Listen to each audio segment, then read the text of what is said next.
What is going on, guys? It's Modded Warfare here. Welcome back to another video. So this is a video I really didn't want to have to make, and I know that's something that YouTubers say all the time, typical cliche, but I do mean it in this case, because unfortunately there's a lot of rumors circulating lately about, 8.00, 8.03, 8.50 jailbreak and downgrading methods and all of this, and I'm seeing way more people in my comments section than normal, a lot more of this ETA when kind of stuff about when's there going to be a new jailbreak.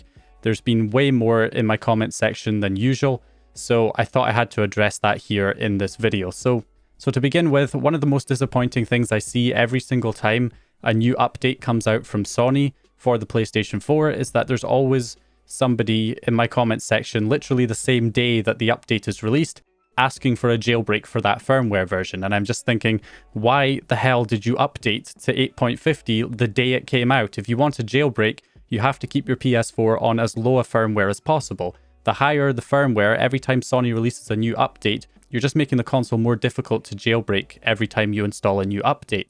So that is the problem, and unfortunately some people seem to not get this. Obviously there can be mistakes, sometimes you update by accident, and that can happen sometimes, but I mean, you really should have automatic downloads and uploads disabled in your settings if you're waiting for a jailbreak. Maybe use Al-Aziv's DNS to block connections to Sony servers to stop updates from being downloaded to the PS4 in the first place. And then there's also people who are updating because they want to use PSN. And it's like, why on earth are you waiting for a jailbreak then? Because you can't access PSN on a jailbroken PS4 anyway. So if you want to be able to use PSN, then you're not going to be able to jailbreak your PS4. So you can only have one or the other. You don't get both unless you buy two PS4s. So yeah, obviously a lot of people need to understand that. Also, the second thing is that if you're really desperate to get a jailbroken PS4 right now, the best thing to do if your PS4 is on a higher firmware is to just sell that PS4 and use the money to buy a PS4 that's going to be on a jailbreakable firmware. Either buy a pre-owned system on eBay or something, or buy a new system, but make sure that you get a bundle that's bundled with a game that came out before 8.00 came out. So like a Last of Us 2 bundle or a Ghost of Tsushima bundle, something like that, or any of the sports games like FIFA 21 or NBA 2K21 or Madden 21 or whatever. One of those games that's bundled with the console. The older the game is, then the lower the firmware the console will be on. So if you can get a really old bundle, then you might be able to get one that's on a lower firmware than 7.02 or 6.72. So that you'll be able to use one of those jailbreaks which are more stable than the 7.55 jailbreak. So that's really, what I would recommend doing if you're that desperate to get a jailbroken PS4 right now, rather than, pinning all your hopes on a few rumors that are out there at the moment. Also, I'm seeing some stuff about, downgrading methods. I've seen kind of some misinformation about this. So first of all, you cannot just downgrade your PS4 to a lower firmware if you're on 8.50. You can't just downgrade to 7.55. There's no software that you can just install that will downgrade your system software version, no matter what Hazard Mods tells you, or PS4 Exploit Series, or Xhardfamous, or whatever the hell his name is now. Those videos are completely fake. You cannot just downgrade the PS4. There is a revert method, which can allow you to kind of backdate your firmware, but that only works by backing up data from the console while it was on 7.55. So that when you update to 8.50, you can then revert back to 7.55. But again, you have to back up the data from the console while it was on that older firmware. If you haven't done that and you're already on 8.50, there's no going back. Plus, that method requires pulling chips off the PS4 motherboard, so it's not for everyone. So yeah, that's really the only way to kind of revert your system right now. I'll probably cover that in more detail in a future video. But anyway, let's just address the actual rumors right now. So in order to jailbreak the PS4, you need two things. You need a WebKit exploit and you need a kernel exploit. You cannot jailbreak the system with just one. You have to have both, because a kernel exploit, obviously that's great if you have a kernel exploit, but without a WebKit exploit, you can't actually access the kernel. So you can't actually do anything. You can't exploit that vulnerability without the WebKit exploit, because the WebKit exploit is like your entry point into being able to access the kernel, because the WebKit exploit allows you to, break out of the sandbox and get access to the underlying operating system code.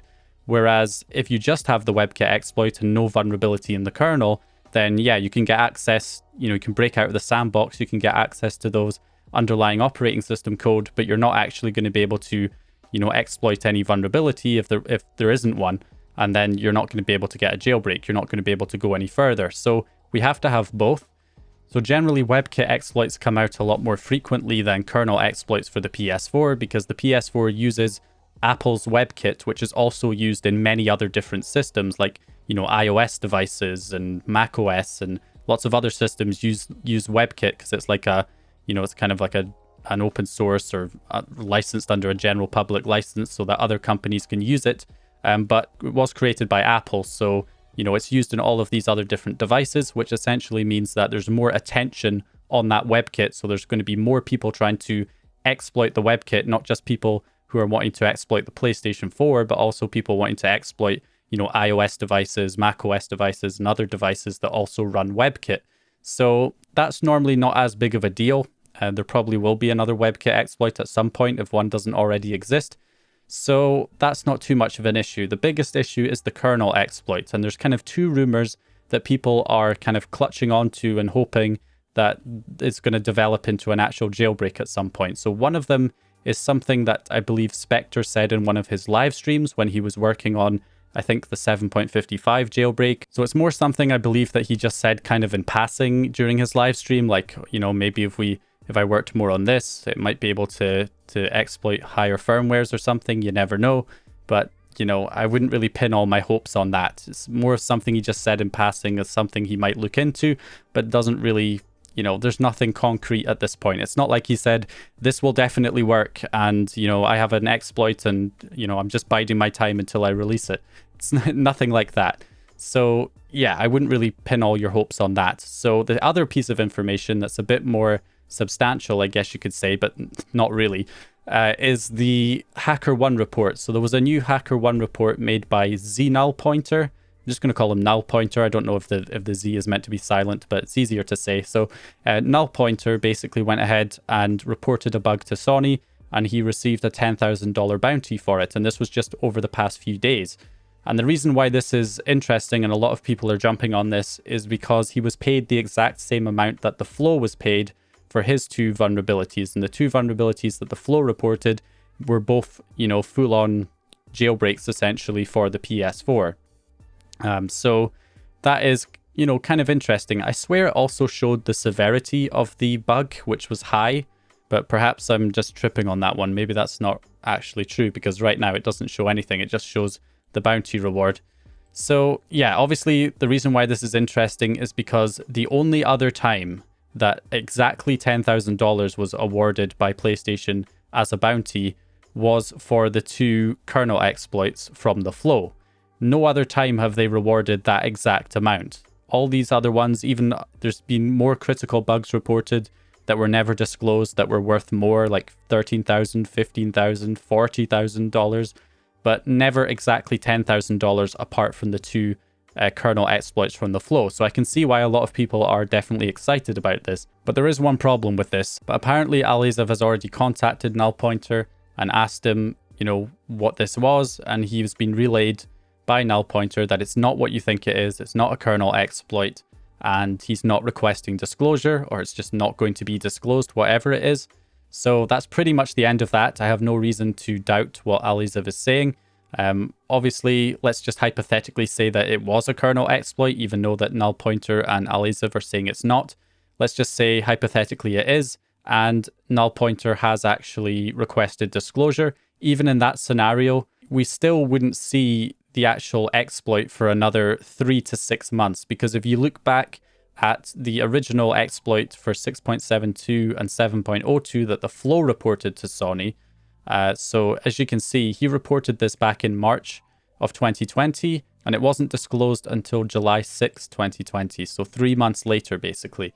So it was 3 months for the first exploit, and then if you look at the second one, the IP6 extended header check, which developed into the 7.55 jailbreak, you can see that this one was reported on the 26th of July 2020, and it wasn't disclosed until January 12th, 2021.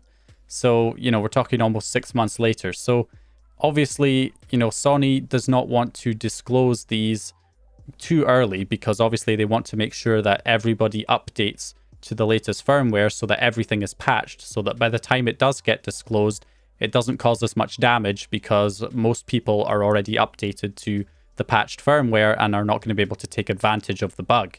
So, you know, you're still going to be waiting 3 to 6 months for another jailbreak. And that's assuming that Alizev is somehow lying and that this actually is a kernel exploit and not what Alizev is reporting it to be, which is not a kernel exploit at all. So obviously I believe Alizev and I believe Null Pointer that it's not, you know, a kernel exploit.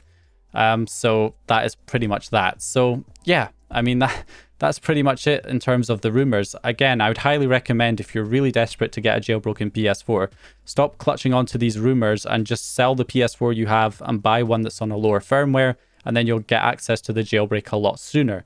That's much better. And I probably will be doing a video. I've kind of been holding this video off for a while because I actually did try to do the revert method myself on an old PS4 and it didn't go according to plan for reasons that you might not expect. So I might do a video on it anyway, just to kind of report my experience and kind of explain the method to you guys on exactly how it's done, because there does seem to be a bit of confusion.